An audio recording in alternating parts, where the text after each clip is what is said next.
maxamed xasan oo axmed dheere ku magac dheer ayaa waxa uu ka mid ahaan jiray duuliyayaashii ciidamadii cirka ee Soomaaliya gaar ahaan waqtigii dagaaladii 88 waqooyiga Soomaaliya. halkaas ayaa isagii diyaaradiisa loo diray si uu magaalada Hargeysa u duqeeyo, hase ahaatee intuu dhaafay ayuu diyaaradii wuxuu la galay dalka Jamhuuriyadda Djibouti. bari dhaweed ayuu Hargeysa tagay duuliye Axmed, halkaasoo si wanaagsan loogu soo dhaweeyay. intii uu Hargeysa joogay ayaa waxaa la kulmay oo wareystay wariyaha BBC-da Axmed Saciid Ciga oo weydiiyay bal inuu uga warramo sidii wax u dhacay iyo go'aankii barigaasi u qaatay. waxay heeday markii ay soo galeen xoogagii SNM-ta oo xilligaas heshiis oo jiray dhexmaray Ethiopia iyo Soomaaliya, waddanka Djibouti-na uu ku dhexmaray in markaasi la joojiyo hadba jabhadaynta ama yani iska soo horjeedka. markaana jabhadii SNM-ta waxay soo gashay Hargeysa, dagaalkuna halkaas ayuu ka bilowday. anagu waxaan ciidanka cirka qaybteena ahayd, aniga waxaan joogay saldhigga Balidoogle. waxaa yani halka iga soo horeeyay diyaarado oo 19 ah iyo diyaarado kale ee Hunter ah oo laga kala keenay labada saldhig Balidoogle iyo Baydhabo. waxaa yani dagaalku muddo socday inta aanan imaan halkan ka hor. waxaana loo soo diray anaga oo MiG 17 ah, xoojin markaas aan xoojinaynay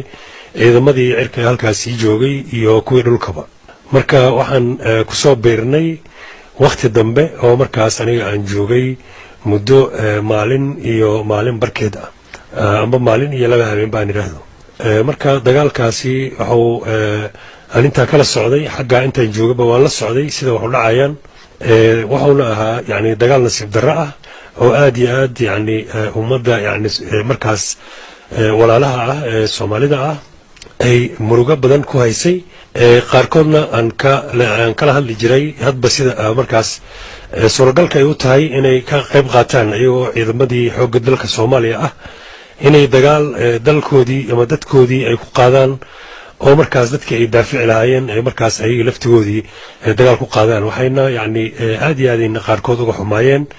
qaar kalena hadee way markaas uun sababa ay markaas sheegayeen. marka xilligaasi aad ku soo biirteen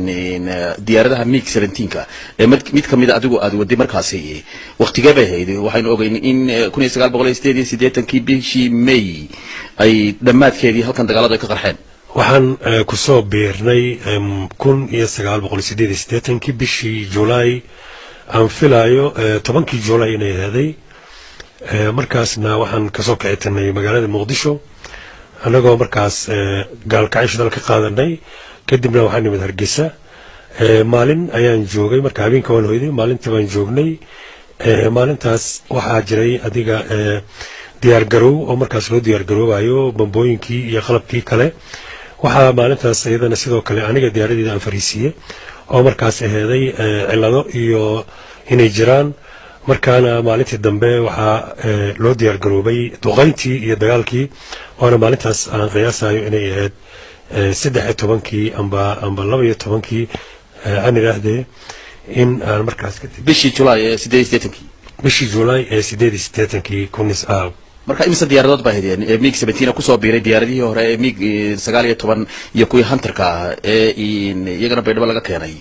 halkan joogay markaas aad Hargeysa. qiyaastii waxaa halka sii joogay ilaa isku dar adiga maxay 10 diyaaradood oo Hunter iyo iskugu jiray iyo 19. anaga oo 17 oo laba ahna waa ku soo biirnay xilligaas iyo taariikhdaas soo sheegay. markaasna hadee waxa weeye anaga waxaa markaas hawsheenu aheeday kulley magaalada gudaheeda sida loo soo sheegay, markaasina magaalada duqeyna ka geysano. taasoo markaasba aniga Axmed ahaan aan go'aansaday inaanan yani magaalada Hargeysa bambooyin waxa aan ku ridin,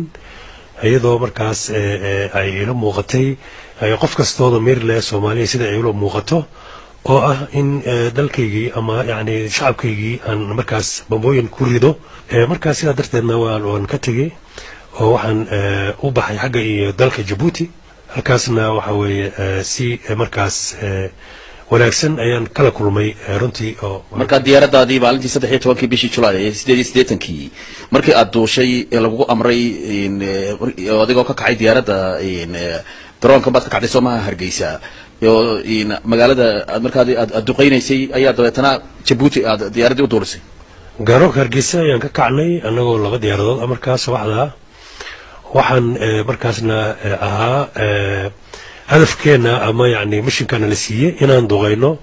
magaalada qaybo ka mid ah markaana waan kacnay labadeena marka waxaan toos u qaatay jihadii Djibouti oo marka horeba ku talagalay waxaan sii riday bambooyinkii oo aan qarxaynin xagga magaalada dibadeeda markaana waxaan sii watay safarkii xagga Djibouti oo markaas aan ku gaaray xeebta Djibouti anoo markaas ka gudbay magaalada Djibouti cimilada oo markaas xumeed soo noqodkiina shidaalkii ayaa iga dhamaaday soo gabaabsi ayaan waxaan ku degay degid oo markaas force landing la yiraahdo waxa weeye maaragtay degid aan markaa hadba meel loogu talagalaanayn waana ilaahayna subxaanahu wa ta'aala waa igu badbaadiyay waana yani ka baxay xilligaasna waxay ahaday xilli maaragtay aad iyo aad u kulul markaana waxaan helay kalluumaysato halkaa joogtay waxaan gaaray markaa magaalada Djibouti iyo mataqaan dowladda Djibouti oo ayagana si wanaagsan ii soo dhaweeyay oo markaana igu wareejiyay hay'adda United Nationska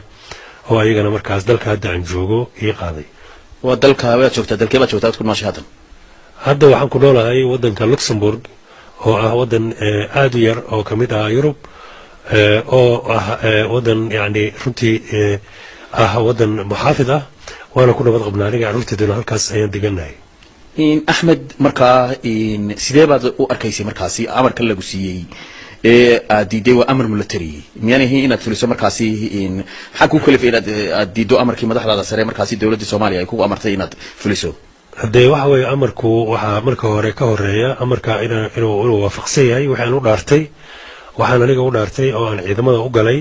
oo inaan dalka daafaco oo markaas aan shacabka iyo dalka aan daafaco laakiin ayaga inaan ku soo jeesto oo markaas ayaga aan baabi'iyo dhaartaydu ma ahayn marka amarku amar sida u qaldan oo ahaa sida darteed ayaanan mataqaanaa uga baxay oo aanan u fulin sidee aad u aragtaa marka magaaladii Hargeysa dareenkaaga waa sidee sida lagu soo dhaweeyay magaalada waxaan u arkaa yani nolol iyo nabad wanaagsan aan ka arkaa iyo mataqaanaa waxaan marna aanan filaynin waqtiga aan ka tegay oo burburkii iyo waqtiga hadda la joogo oo ah yani waqti yani nabad iyo wanaag iyo nolol aan ka arko dadka yani marka kale su'aasha kale dadka si soo dhaweeyeen waa si aad iyo aad u sarreysa iyo mataqaanaa soo dhaweyn diiran oo walaaltinimo iyo mataqaanaa jacayl iyo waxaan la sifay karin amarnaba waana ku mahadsan yihiin walaalay